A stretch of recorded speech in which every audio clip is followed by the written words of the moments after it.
Hi friends, நம்ம இன்றைக்கி பச்சை மொச்சக்காய் போட்டு புளிக்குழம்பு எப்படி வைக்கலான்னு சொல்லிட்டு தான் பார்க்க போகிறோம். இது வந்து ஒரு 2-3 நாள் வரைக்கும் கெட்டு போகாது. வாங்க இப்போ எப்படி பண்ணலான்னு சொல்லிட்டு பார்ப்போம். ஃபஸ்ட்டு வந்து ஒரு பேனில் வந்து கொஞ்சோண்டு எண்ணெய் விட்டுப்போம். நான் நல்லெண்ணெய் யூஸ் பண்ணுறேன். கொஞ்சம் அதிகமாகவே விட்டுக்கோங்க. அப்போ தான் வந்து உங்களுக்கு 2-3 டேஸ்க்கு வந்து அது வந்து வீணாக போகாமல் இருக்கும். இதில் வந்து தேங்காய் இந்த மாதிரி வந்து சின்ன சின்ன பீஸாக வந்து கட் பண்ணி எடுத்து வச்சுருக்கேன். அதை வந்து நல்லா வந்து கொஞ்சம் இதில் ஃப்ரை பண்ணிப்போம். ஏன்னா நீங்கள் 2-3 டேஸ்க்கு வந்து ஸ்டோர் பண்ணி வைக்கிறப்ப தேங்காய் போட்டிருக்கனால வீணாக போயிடக்கூடாதுங்கிறதுக்காண்டி கொஞ்சம் நல்லாவே இதில் வந்து ஃப்ரை பண்ணிப்போம்.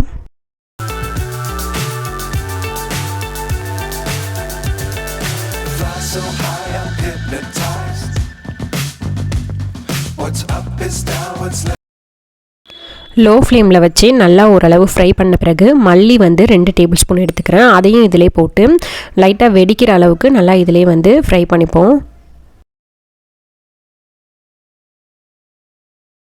மல்லி லைட்டாக வெடித்து வரப்போ ஒரு வெங்காயம் ஒரு தக்காளி கட் பண்ணி வச்சுருக்கேன். ஆனால் அதில் பாதி வெங்காயம் பாதி தக்காளி இதில் சேர்த்துப்போம்.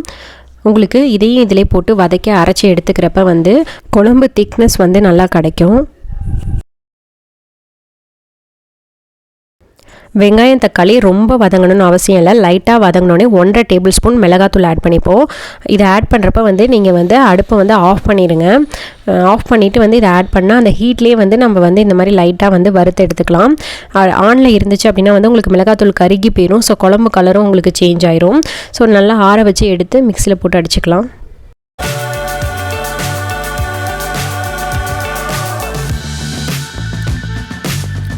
Times don't fly too high. Be sure to keep the ground in sight. Fly forever if you keep it tight. இந்த அளவுக்கு நல்லா பேஸ்ட்டாக அரைச்சி எடுத்துக்கோங்க. கொரன்னு இல்லாமல் வந்து எந்த அளவுக்கு பேஸ்ட்டாக அரைக்க முடியுமோ அந்த அளவுக்கு பேஸ்ட்டாக அரைச்சி எடுத்துக்கோங்க. இப்போது அதே பேன்லேயே கொஞ்சோண்டு நல்லெண்ணெய் விட்டுக்கிறேன். எண்ணெய் லைட்டாக சூடான பிறகு வடவும் போட்டுக்கிறேன். உங்கள்கிட்ட வடவும் இல்லை அப்படின்னா கொஞ்சமாக கடுகு, ஜீரகம், வெந்தயம் போட்டு தாளிச்சுக்கோங்க.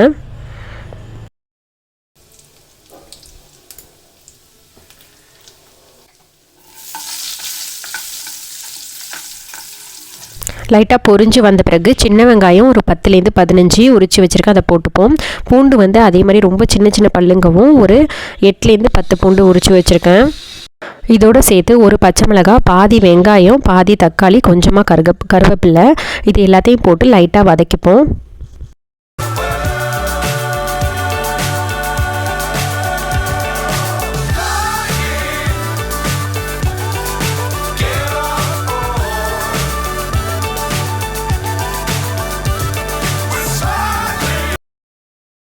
சின்ன வெங்காயம் லைட்டாக கலர் சேஞ்ச் ஆகிற டைமில் ஒரு 1/2 டேபிள் ஸ்பூன் வந்து மிளகாத்தூள் சேர்த்துப்போம். ஏற்கனவே நம்ம அரைச்ச பேஸ்ட்டில் மிளகாத்தூள் இருக்கிறதுனால கொஞ்சமாகவே சேர்த்துக்கோங்க.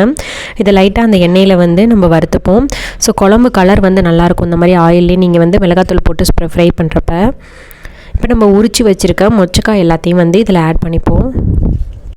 இது கூடவே நீங்கள் புளிக்குழம்புக்கு வேறு ஏதாச்சும் காய்கறி இருந்தாலும் சேர்த்துக்கலாம். முருங்கைக்காய் நான் ஒரு முருங்கைக்காய் கட் பண்ணி ஆட் பண்ணியிருக்கேன். அதே மாதிரி கத்திரிக்காவும் இந்த மாதிரி நீட்டமாக கட் பண்ணி ஆட் பண்ணிக்கிறேன் இதிலையே. இப்போ இது எல்லாத்தையும் நல்லா மிக்ஸ் பண்ணி விட்டுருவோம். மிக்ஸ் பண்ணி விட்டுட்டு இதுக்கு தேவையான அளவு கொஞ்சமாக உப்பு சேர்த்துப்போம். உப்பு சேர்த்துட்டு இந்த காய்கறிலாம் வேகிற அளவுக்கு கொஞ்சமாக தண்ணி ஆட் பண்ணி இதை மூடி வச்சுருவோம். காய்கறிலாம் லைட்டாக குக் ஆகட்டும். அதுக்கப்புறமா வந்து நம்ம புளி தண்ணி கரைச்சி எடுத்து ஊற்றிப்போம். ஃபஸ்ட்டே நீங்கள் வந்து புளி தண்ணி எப்போதுமே ஆட் பண்ணாதீங்க. ஆட் பண்ணிங்கன்னா வெஜிடபிள்ஸ்லாம் குக் ஆகிறதுக்கு ரொம்ப லேட் ஆகும். ஸோ இதுக்கு தேவையான அளவு கொஞ்சமாக தண்ணி விட்டு மூடி வச்சுருவோம்.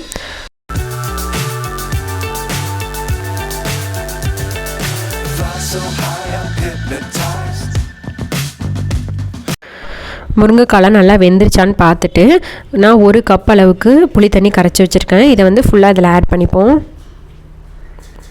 இப்போ இதை ஒரு 2 நிமிஷம் மூடி வச்சு குக் பண்ணுவோம். கொதி வரட்டும். கொதி வந்த பிறகு நம்ம அரைச்சி வச்சுருக்க பேஸ்ட்டை இதில் ஆட் பண்ணிப்போம்.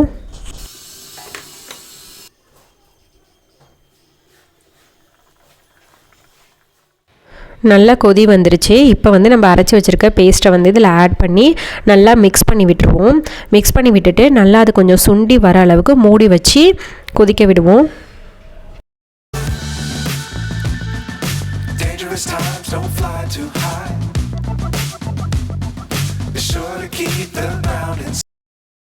நல்லா ஒரு 5 நிமிஷம் குக் ஆன பிறகு ஓப்பன் பண்ணிங்கன்னா சைடில் வந்து உங்களுக்கு இந்த மாதிரி எண்ணெய் பிரிஞ்சு வந்திருக்கும். இடையில வந்து இந்த மாதிரி ஓப்பன் பண்ணி மிக்ஸ் பண்ணி விட்டுருங்க, இல்லைனா அடி பிடிச்சிரும். நமக்கு இந்த கன்சிஸ்டன்சியே போதும். உங்களுக்கு இன்னும் திக்காகணும் அப்படின்னா இன்னும் கொஞ்சம் நேரம் நீங்கள் வந்து வச்சுருந்தீங்கன்னா திக்காயிரும். ஸோ இந்த ஸ்டேஜில் வந்து நம்ம ஆஃப் பண்ணிடுவோம்.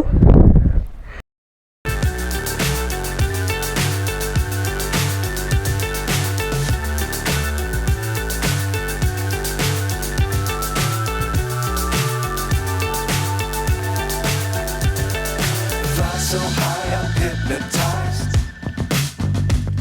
What's up is down, what's left is right. Chasing stars and holding you. கண்டிப்பாக நீங்களும் இந்த மொச்சக்காய் போட்டு புளிக்குழம்பு ட்ரை பண்ணி பாருங்கள். ரொம்ப நல்லாயிருக்கும் டேஸ்ட்டு. ஒர்க் பண்ணுறவங்களா இருந்தால் ஒரு 2-3 டேஸ்க்கு வந்து நீங்கள் ஸ்டோர் பண்ணி வச்சுக்கலாம், வெளியிலே வச்சுக்கலாம்.